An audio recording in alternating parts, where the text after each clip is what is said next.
సత్యసాయి జిల్లా హిందూపురం నియోజకవర్గం హిందూపురం మధ్యాహ్నం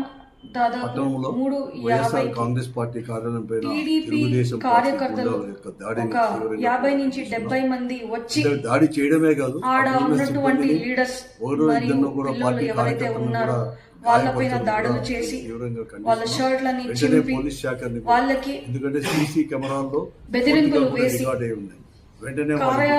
కార్యాలయం లోపల ఉన్నటువంటి వస్తువులు ఏదైతే ఉందో రాష్ట్రంలో తెలుగుదేశం పార్టీ ఫోటోస్ అన్ని పగలగొట్టి కూటమి ప్రభుత్వం ఏర్పడి దాడికి పాల్పడి ఈరోజు మీ గుండాయిజం ని ఈరోజు టీడీపీ వాళ్ళు నిరూపించుకున్నారు. లోకేష్ దేవుడి విగ్రహం అని కూడా ఈరోజు చూడకుండా ఒక గణేష బొమ్మ ఉంటే దాన్ని కూడా ఇట్లా ధ్వంసం చేస్తున్నారు. అదే కాకుండా ఈ రోజు వాళ్ళకి భయం ఆడ ఉన్నటువంటి ఎన్నికల్లో కనకదాసు ప్రజలందరూ కూడా నమ్మించి ఓట్లు వేసుకొని అధికారంలో వచ్చిన తర్వాత చూడవచ్చు ఒక్క హామీ